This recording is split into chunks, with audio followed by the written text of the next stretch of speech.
Hello everyone, welcome to day 3. You can see that where I am. Today I will teach you the biggest secret of fluent English. Stop translating. Start thinking in English.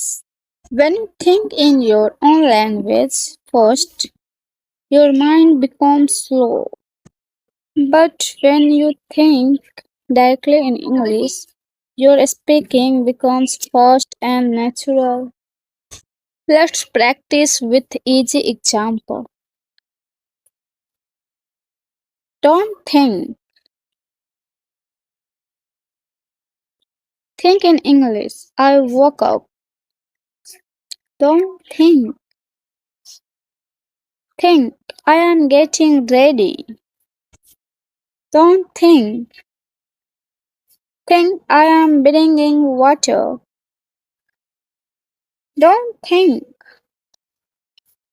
Think I am cooking food. Don't think. Think I don't understand.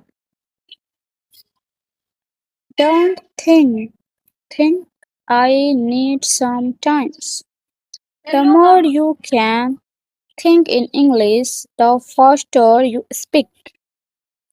Today's homework: choose three situations from your day and write two English sentences for each.